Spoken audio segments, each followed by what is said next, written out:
I was never one for sappy goodbyes or mulling over the what-ifs of life. Amelia, 35, a manager, that was enough of an introduction for anyone.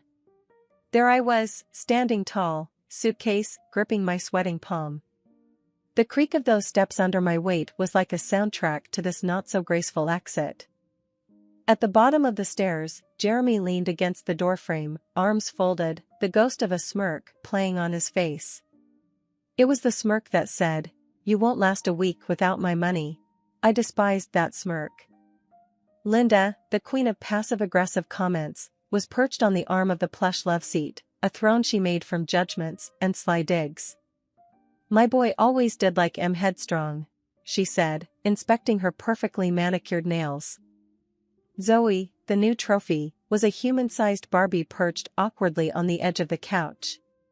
Her legs were crossed so tight I wondered if she could feel her toes. "I've packed my things," I managed, my voice steady but my insides churning.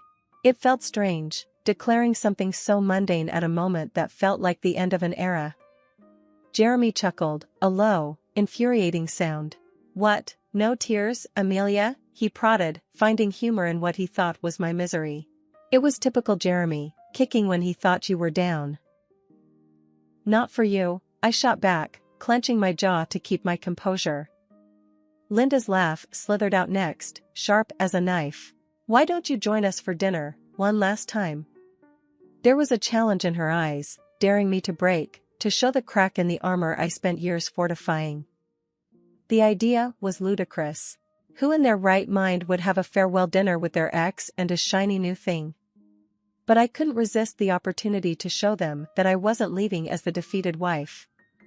"Sure," I said, surprising even myself. "Could be fun." Zoe's eyes shot up in surprise, not expecting the guest of dishonor to accept a seat at this twisted table. Jeremy's smirk fell a notch. "Great," he said, "I'll get the wine." It was his white flag, his last attempt at playing the courteous host. Linda simply sniffed, turning her attention to Zoe. "Dear, why don't you help Jeremy with the wine? The good stuff, upstairs. You remember where it is," she said, sending Zoe off like a child on an errand. As Zoe scampered off, I noticed her heels were too high, her steps uncertain. Poor girl was walking on stilts, trying to measure up in a world where the bar was set impossibly high. "It's gonna be a long night," I mumbled under my breath, realizing that this dinner was more a game of chess than a meal. Every word would have to be calculated if I was to walk out with my head still held high. The dining room, an awkward tension hanging in the air, contrasting with the clinking sound of cutlery. Linda, sitting at the head of the table, smirks as she turns towards me. "Enjoy the meal, darling. It's not every day you sit down to something that hasn't been microwaved." I fix a smile, keeping my tone even. "Thanks, Linda. It's been hard to find time between work hours. Not like I've got the luxury to stay home." Across from me, Jeremy stirs in his seat, a hint of red creeping up his neck. "I'm on it, you know. Jobs don't just fall out of the sky, and the last place? They didn't know a good worker when they saw one." "I can't help it," I laugh. "A good worker? They practically threw you out. How much was it you cost em? Couple thousand?" Zoe, a hint of curiosity painted on her otherwise perfect face, forks a salad leaf, not eating, just poking. "A few thousand?" Jeremy's jaw tenses, his hand tightening around his knife. That was blown way out of proportion. I made a small mistake. Amelia was just looking for someone to pin it on. "I guess being late most days and missing deadlines is small now," I say, coolly taking a sip from my glass. Linda chimes in, her voice dripping with false sweetness. "Well, accidents happen, right? But Zoe dear, you must be careful, clumsy can sometimes run in the family." Zoe gives a tight-lipped smile, her eyes still fixed on her unperturbed plate. "I believe everyone has a bad day now and then." "Right, Jeremy?" Jeremy shoots a glance at Zoe, then back at me. He's desperate to change the subject. "Let's not dwell on the past. I'm focusing on the future." I lean back in my chair. "Sounds grand, hopefully, this time the future doesn't have a repeat ending. As the uncomfortable silence settles, Linda clears her throat, a signal for a subject change. So, any plans after today, dear? Once you pack up? I glance around the table, my resolve firm. First good night's sleep in months, I reckon. Zoe, finally putting down her fork, looks up. There's a flash of something, pity maybe, or curiosity. Sounds nice, actually. Jeremy, eager for an ally, turns to Zoe. Babe, tell Amelia about the job you were telling me about. Zoe nods, a little spark of enthusiasm in her voice. Oh, it's nothing much, just an opening in the admin department. Might be something for you to look at? I look at her, really look, and there's something genuine there. I'm surprised. Thanks, Zoe. Might just take a look at that. The meal continues, the earlier sparks of tension drowned out by mundane chatter. The clinking of cutlery against the plates fills the room as Linda keeps eyeing me like a hawk, waiting to swoop down with another snarky comment. So tell me, she says, leaning back in her chair with a smirk, still living out of that tiny apartment? I push the salad around my plate, barely suppressing a smile. Actually, Linda, I'll be moving soon. Got a little place closer to work now. It's mine. Jeremy chokes on his drink, coughing into his napkin while his mom's eyebrows shoot up. You? A house? Where'd you get that sort of cash? He sputters. Well, if you'd asked me anything about my life in the past year, I say, cutting into my steak, you'd know about the money Grandma left me. All $700K of it. His greedy eyes widen, and I can almost see the dollar signs flashing in them. Wait, that's half mine, Jeremy blurts, his fork clattering onto the plate. His mother chimes in like clockwork. Absolutely, Jeremy. Married means shared assets. But I lean back in my chair and can't help but let out a laugh. Funny how you'd forget the prenup you shoved in my face. What's mine is mine, and what's yours is yours, wasn't it? Zoe, sitting next to Jeremy with a plate of untouched food, looks at him with a mix of shock and, is that disgust? Poor thing probably didn't sign up for this soap opera. Jeremy's face turns tomato red. That's before I knew you were coming into money, he shouts. I take another bite, savoring not just the meal, but the moment. I guess that's just tough luck, I say, giving him a wink. Zoe's eyes dart between us, clearly regretting her pick for the night, maybe for more than just tonight. And Jeremy, well, he's in full tantrum mode now, his napkin thrown down with a dramatic flourish. You know what, this is crap. You can't just. I cut him off, oh, but I can, and it seems like I just did. Dinner goes on, and with every petty jab they throw, I parry with the ease of someone with nothing to lose. Because, in this tacky dining room, with its gaudy chandelier and suffocating small talk, I've never felt freer. After all, there's no place like my own new home, however small and on the other side of town it may be. The sharp scent of roasted chicken mingled with the tang of tension in the air. The dining room felt smaller with every word Linda spat out. And tomorrow? Linda's cheeks flushed the same shade as the wine in her glass. I'm calling Mark. You'll be out of a job before you can say unemployment. Everyone at the table could hear the scrape of knife against the plate as Jeremy cut into his chicken, a little too forcefully. The sound rang out like an alarm, but I couldn't help it, I started laughing. It bubbled out, uncontrollable, a response so absurd against the backdrop of Linda's scowl. What's so funny? Linda practically hissed, her fork hovering midair. Jeremy's eyes were wide, like a kid caught with his hand in the cookie jar. The room went still, ready for the drama to explode. Straightening up, I wiped the corner of my eye, still chuckling. You too, I said, shaking my head. You don't know the half of it. Their gazes were like hooks, waiting for the punchline. 4 months ago, I landed a new job. Head of a department, big trading company, paychecks double what I used to make. Silence slammed into the room like a wave. Linda's fork dropped with a clatter, but it was Jeremy's face I savored. The mix of horror and envy was almost delicious. No, Jeremy finally muttered, his voice a mix of disbelief and resentment. Yep. I popped the pea like bubblegum. And as for calling in favors, I don't need your connections anymore, Linda. Then, as if on cue, the doorbell rang. That'll be the movers, I said, shoving my chair back. The screech of its legs against the floor was a fitting soundtrack to Linda's dropped jaw. I sauntered to the door, heart pounding but free. Opening it, there they were, a couple of burly guys with Hank's Moving Company stitched on their caps. "We're here for your stuff?" one of them asked, more stating than questioning. "Yep, everything that belongs to me, that I acquired even before I got involved with my hubby," I said, hitching a thumb toward the dining room where my soon-to-be ex-life was crumbling. The movers shrugged and shuffled by, heading straight for the dining room. Their heavy boots thudded on the hardwood, every step a nail in the coffin of this uncomfortable evening. Linda was standing now, her napkin forgotten on her plate. "You can't do this," she said, but the bite was gone from her voice. "Oh, but I am." There was a sense of joy saying that out loud, watching her struggle for words. Jeremy was hunched at the table, his face buried in his palms, the lines of his back tight like a strung bow. "Come on, don't do this. Not the sofa. Remember our movie nights?" His voice was a soft plea, a distant echo from a time that felt like a different life. I shook my head firmly. "The sofa's mine, Jib bought it with my own cash and you know it."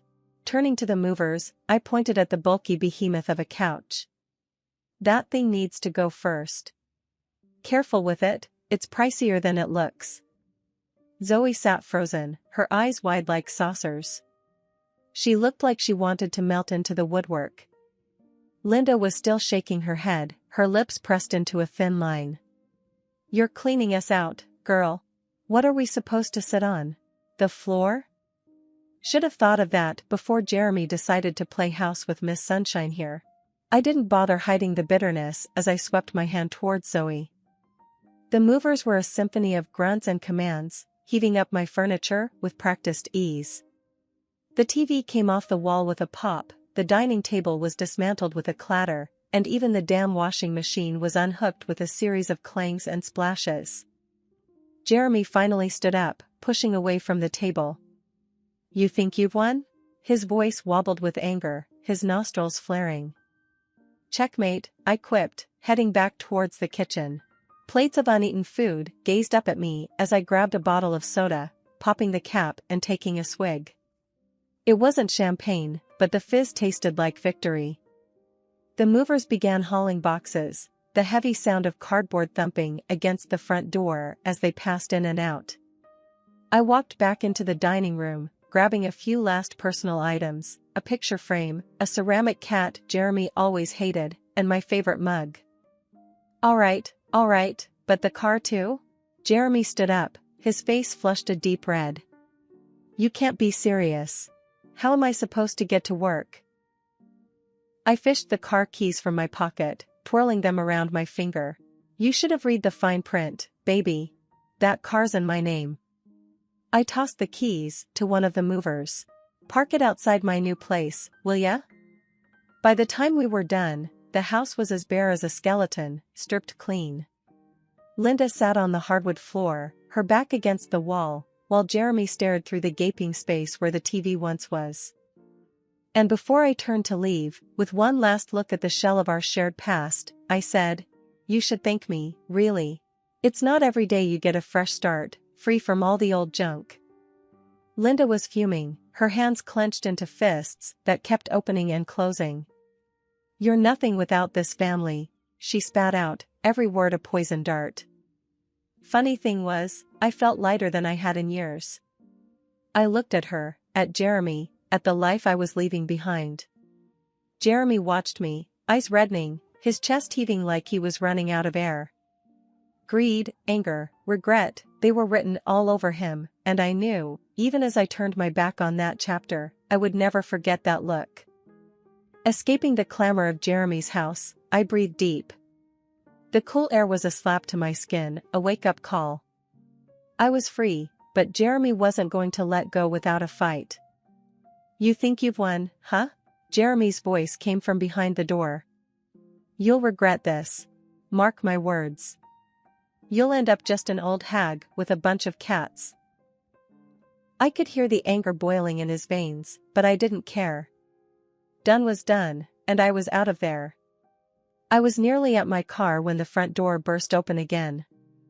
There was Jeremy, red-faced and pompous. You know, I've got Zoe now. She's half your age and twice as hot. His barb was meant to wound, but it missed its mark. Because right then, Zoe herself appeared, flinging Jeremy's arm off her like it was a filthy rag.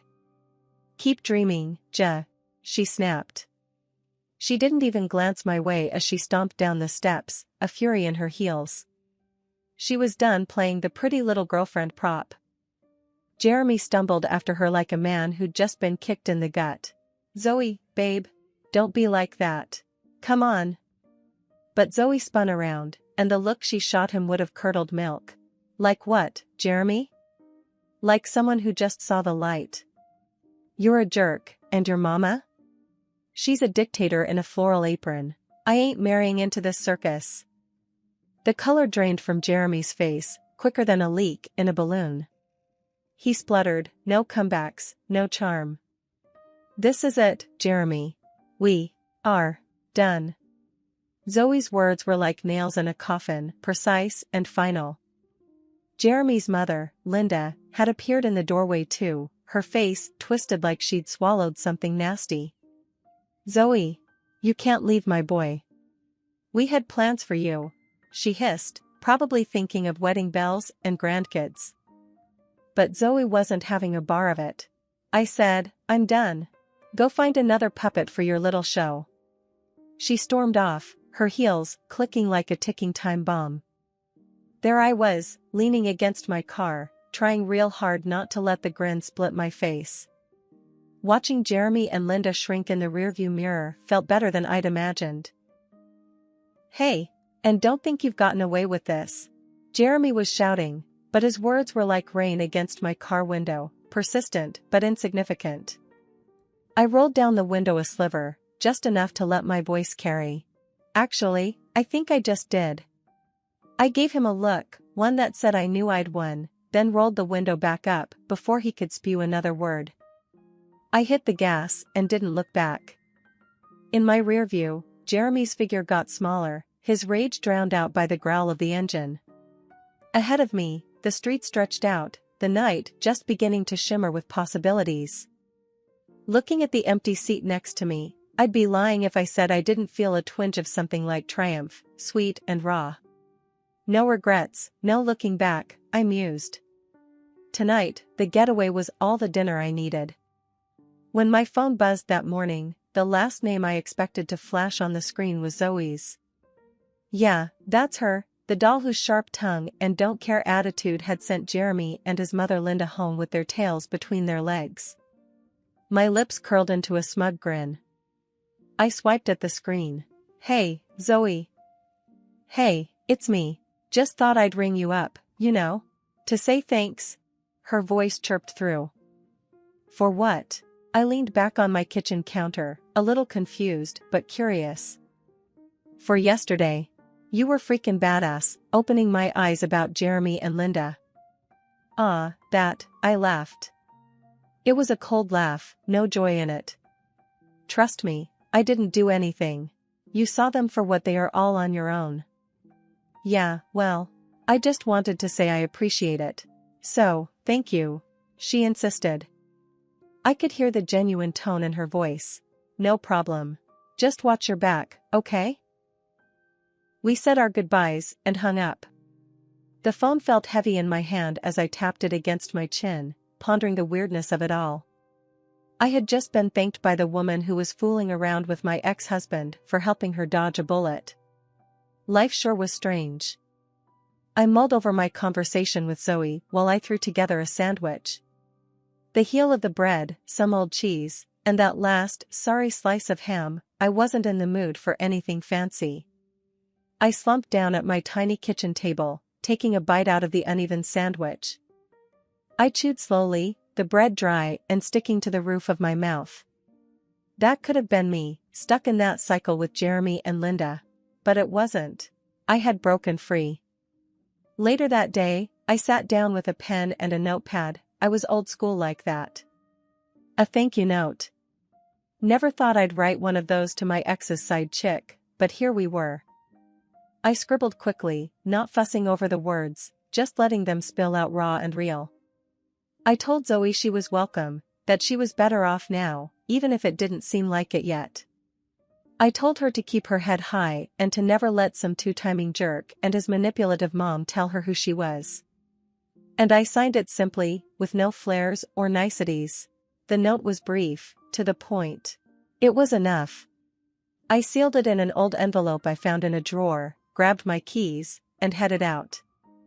I dropped the letter in the mailbox. No need for face-to-face, the words said it all. Walking back to my apartment, I kicked at a stray pebble. Life had given me lemons, and I didn't make lemonade. I threw those lemons back, hard. And now, I was helping others do the same. I had made peace with my past, with Jeremy, and surprisingly, I had made peace with Zoe too. The world kept turning, bizarre as it was, but at least for today, it was turning in my favor. The lawyer had one of them smirks when he handed me the last paper. "It's all yours now," he said, loud enough for Jeremy to hear across the room. "Nice doing business with you," I said, rolling my eyes a bit as I took the paperwork. The ink felt fresh and symbolic, the full stop at the end of a long, dragged-out story. Jeremy didn't say nothing. He just stood there, looking like someone had taken the ground out from under him. Probably realizing his mom's plan had backfired.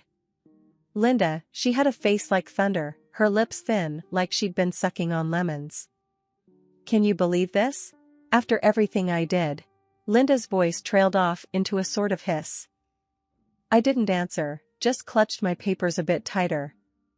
As I walked out of the court building and into my little car, that old thing that survived the marriage far better than I did, I caught Linda's eye. She was staring at me from her big, shiny car, probably feeling her age and her mistakes. "You got what you wanted, huh?" Jeremy puffed out as he caught up with me. His hands were shoved deep into his pockets, shoulders hunched. I turned to him, the feeling being finally free making me bold. "No, Jeremy, I got what I deserved. There's a difference." My phone beeped. A message from Stella, a friend who'd stuck by me like glue. "Drinks tonight?" I couldn't help but smile. Stella got it. "Hell, yes," I texted back. As I slipped into the driver's seat, there was a quiet. Not the uneasy quiet like at Jeremy's place, but the kind that lets you hear yourself think. As the engine came to life with a familiar rattle, I felt something twist in my stomach. Excitement? Nerves? My new home felt different now. I stepped inside, the echo of my footsteps the only welcome, but it was enough. My eyes roamed over the place. It was a mess of boxes and furniture that had seen better days. But it was mine. I spent the next few hours moving stuff around, unpacking, and tossing what I didn't need. I made room, my room, a space that felt more like me by the minute. Next day, I drove to work.